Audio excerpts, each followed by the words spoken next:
everyone, this is our travel journal that we have made after our trip to Malacca. First, let me introduce myself. I'm Wan Yue and my group members are Hei Ling, Zebra, Lilian and Carlota. On 17 June, we gathered in school at 5:30 am together with our tour managers Hei Ling and Renee and our lecturers Mr. Chu, Ms. Chia and Ms. Claude. We embarked on our 5-hour-long journey from Singapore to Kuala Lumpur, Malaysia. This is our first page of our travel journal. While meeting in school, fortunately, some of our observations are that there were no punctuality problems and we were able to set up on time. Mr. Chu and Ms. Chia were there to assist in attendance taking and they were very organised. While clearing customs at Malaysia, we had to wait for the Malaysia coach to arrive even after boarding the coach. It did not set off immediately. The manager made the effort to find out exactly what happened to the coach, and it happened to have been caught in a traffic jam and accident. We learned that we are unable to control unexpected incidents from occurring during the tour, although it has potential harms in hindering the entire tour plan. We had our first meal at restaurant Min-Max. When we arrived at the restaurant, one of the tables was infested with ants, and the tour manager requested for the table cover to be changed. We were quite appalled by the hygiene of the restaurant. The tour manager was observant and meticulous as she went around ensuring that the portion served was sufficient and asked for feedback on the food during the meal time. It was a memorable first meal.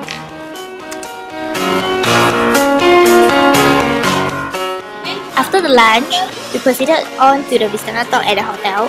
The presenter was very clear and knowledgeable. He was confident enough to answer all the questions for the floor. We also learned about the different types of hotel and resorts, the YTL group managers. In addition, the different types of market segments they focus on. After that, we proceeded on to hotel inspection, followed by the check-in.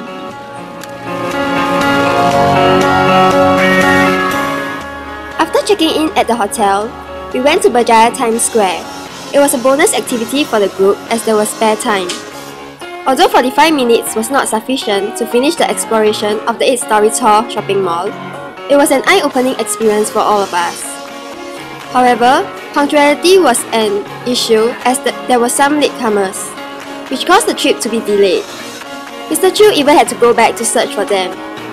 Again, this is something not within the tour manager's control for the members' punctuality, and from here, the disadvantages of being in a group tour is clearly evident. However, being girls, we still had an enjoyable time there. After shopping at Berjaya Times Square, we went for dinner which was accompanied by a cultural show. It was one of the students' birthday and there was a mini birthday celebration before the dinner started. It was quite thoughtful of the teachers and tour managers to organize this mini celebration. The dinner was a buffet-style manner and the food was sufficient and delicious. However, there was rumor regarding the cleanliness of the dinner on the following day. Others said there was a cockroach in the pot of soup. However, we didn't know if it is true. The cultural show began shortly after everyone settled down with their food. Through the cultural show, we learned about Malay wedding customs, different dances from different ethnic groups. It was certainly a truly Asia experience. After such a long day of activities, we headed back to the hotel for debrief. Ms. Claude posted us some questions which included what went well and what did not on the first day, however, from the tour manager's point of view. She also sets us thinking of the advantages and disadvantages of YTL group market segmentation. After that, we headed back to our hotel rooms and had a good night's rest. On day 2, we had an early breakfast at the hotel. The tour manager was very responsible as she went to every table to inform all students that we could actually order special sets of menu from kitchen by sending in order lists placed on the tables. And then we departed to Malacca. Although one of the mistakes to avoid was the long coach journeys, our tour guide in Malaysia, Mr. Solomon, was able to make use of the travel time to introduce to us the attractions that our coach drove past. He was very patient in explaining to us as well, even though most of the students were sleeping. Hence, I think good guide services were provided by him. Then we had the presentation by the Malacca state government. The talk made us understand the tourism trends in Malaysia, in particular Malacca. However, most of us actually fell asleep during the talk as it was early in the morning. It was very nice of the organisation to prepare goodie bags for us. It included informative brochures, packet drinks and Malay pastry. I think this is very good as we are able to know more about the attractions of Malacca from the brochures and able to taste their traditional pastry kuih. After the talk with the Malacca state government, we headed for a short city tour of Malacca.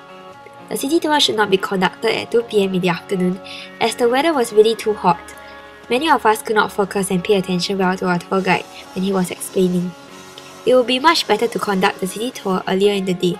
However, we did gain some knowledge about the stories behind the artifacts and architecture. Following that, we had a lunch at a Peranakan-style restaurant. The food was a little too spicy. As a result, some of the students did not manage to eat much, but our tour manager was very flexible and understanding. She allowed us to get some food from a toilet-themed restaurant nearby before proceeding on. After lunch at the Peranakan-style restaurant, we proceeded to the Baba Nyonya Heritage Museum. The tour was very enriching as we learned a lot about Peranakan culture. Their history, unique furniture, dress styles and food introduced was really interesting. It was really impressive that all the artifacts and furniture were well preserved till today by the owner. I will definitely recommend this attraction to my friends when they visit Malacca in the future. Following that, the last attraction that we visited was Yonke Street. We were given 1 hour of free and easy time, and it was really splendid that we were able to have different shopping experience compared to streets in Singapore. The tour manager was very familiar about the place, as she recommended us the must-see food at Yonke Street. One of the examples is the chicken rice balls.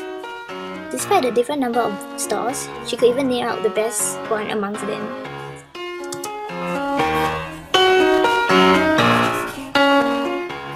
This is a group picture to end off our travel journal.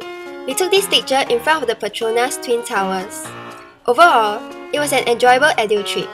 Thank you!